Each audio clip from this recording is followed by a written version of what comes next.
Now students, we'll start with our problem set 34. Our first question is write all the prime numbers between 1 and 20. Okay, so between 1 and 20 we have to write all the prime numbers. So here already we have found out the prime numbers between 1 to 50. Okay, so here you can see the numbers which are put in the circles are the prime numbers, and the numbers which I have cancelled, they are nothing but they are the composite numbers. Okay children, so our question is what is our question? Write all the prime numbers between 1 and 20. So between 1 and 20, so this is 1 and 20. So between 1 and 20 what we have? 2, 3, 5, 7, 11, 13, 17 and 19. Okay children, so these are the prime numbers between 1 to 20. So we will write here answer as 2, 3, 5, 7, 11, 13, 17, 19 are the prime numbers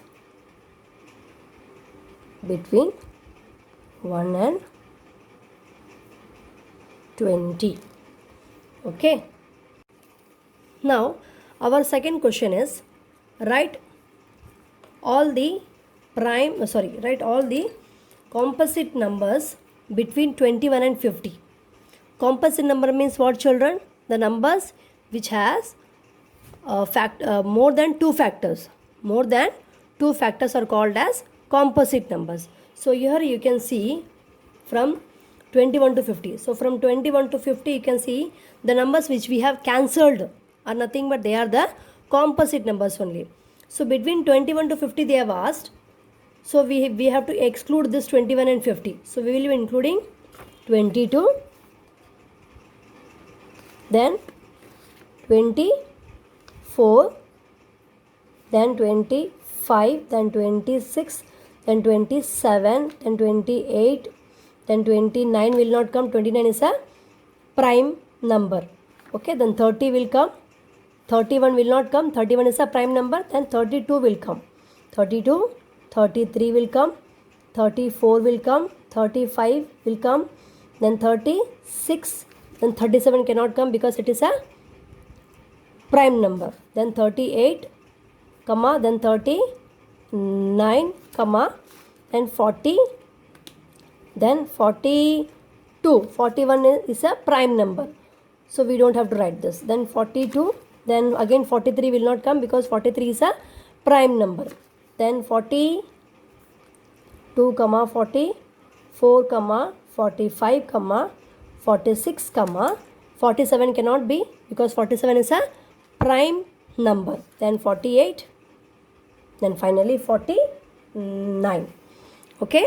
So these are the numbers which are composite numbers. Why composite numbers children? Because these numbers have more than two factors. Is that clear? Now students, our question number 3 is circle the prime numbers in the given list below. Okay, they have given some numbers over here and we have to circle the prime numbers. So children, you can do it by yourself also by writing the numbers from 1 to 100. Okay, so but I'll do it for you now here, or later on you can check it out with the method which I have shown you. Here 22 is a composite number, 31 is a prime number, so we are circling this. Then 43 is also a prime number, okay, because it has 1 and the number itself. Then 48 is a composite number. Then again 53 is a prime number children. Then again 60 is a composite number, even 91 is also a composite number. Then 57 is a composite number. Then again 59 is a prime number children. Okay, then 77 is also a composite number. Then 79 is a prime number. And finally 97 is also a prime number. Then 100 is a composite number. Okay. Now students, our question number 4 is which of the prime numbers are even numbers? Already I have discussed you this with this question. Which of the prime numbers are even number? That means they are asking us to find out a number which is even as well as a prime number, children. So what could be the answer? The answer is, you have to write it as, yes, it is 2. 2 is the only even prime number. Okay, so with this we have completed with our problem set 34. Okay.